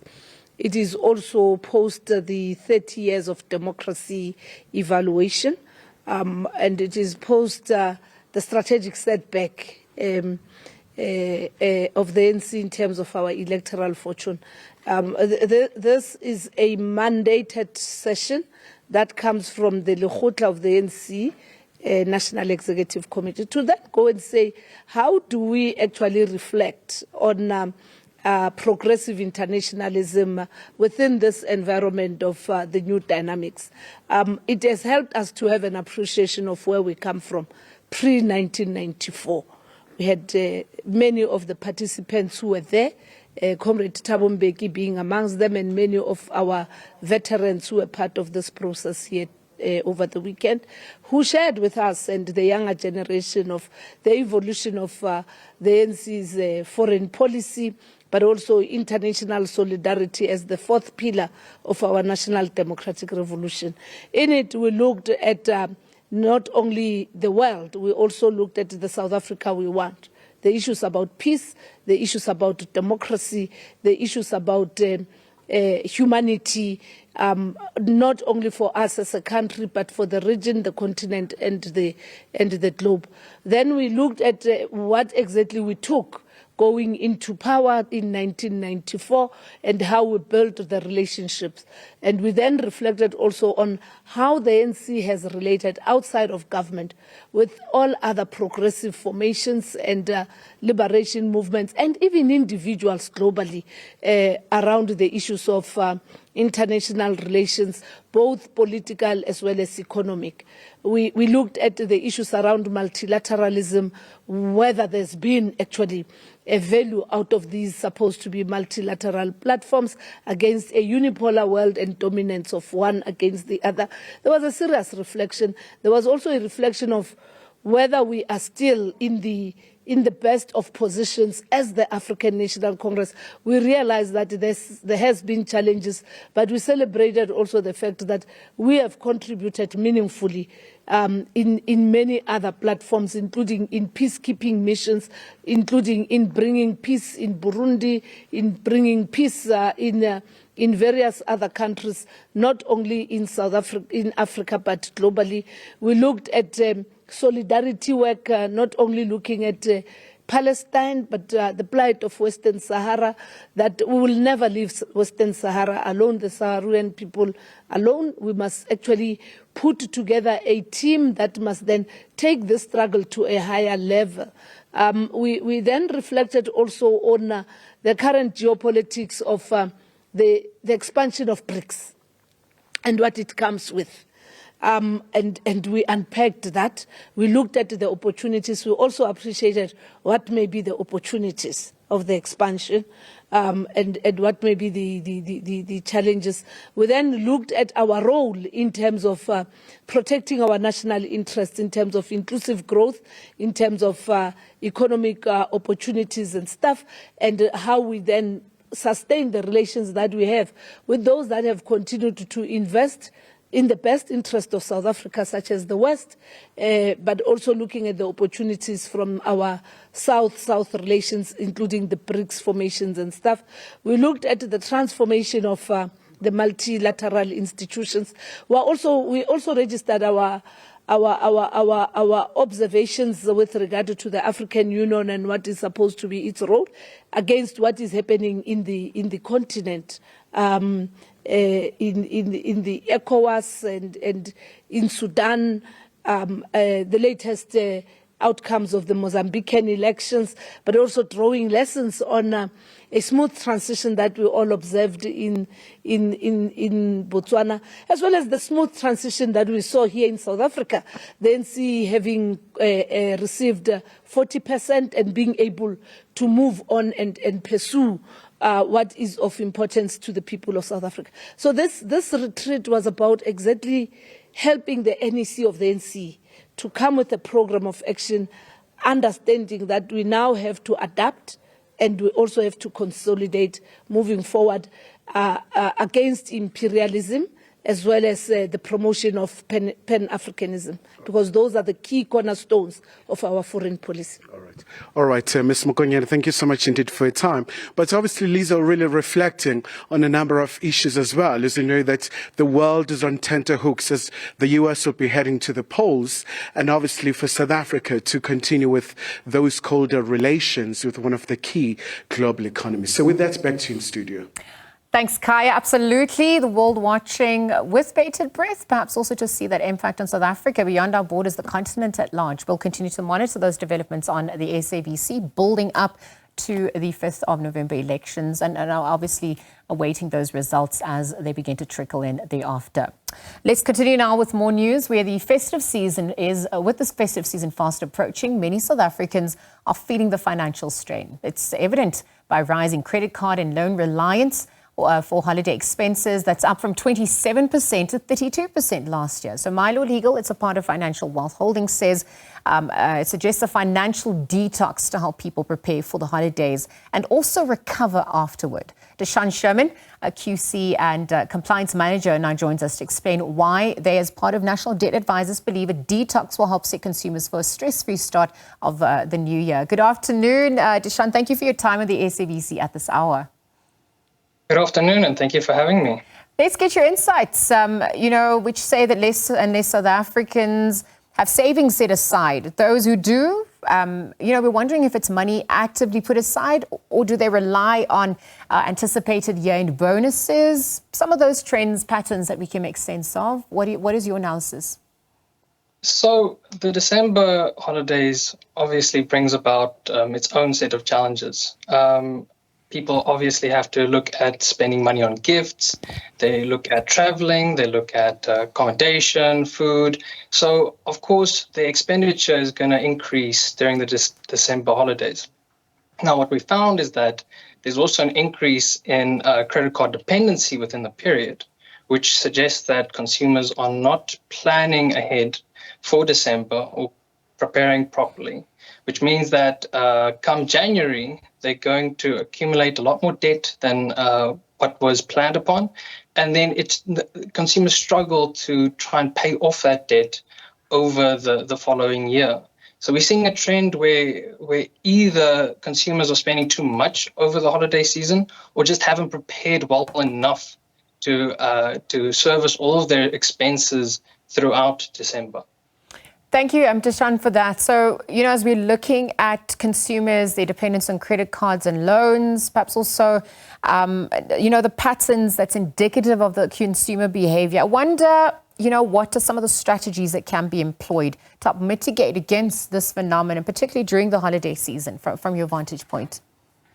Well, consumers have to look at prior to the holiday season. They need to start planning ahead. They need to start saying, okay, well, if you have X amount of money that you need to spend during the holidays, how do you prepare for that? You start saving up beforehand.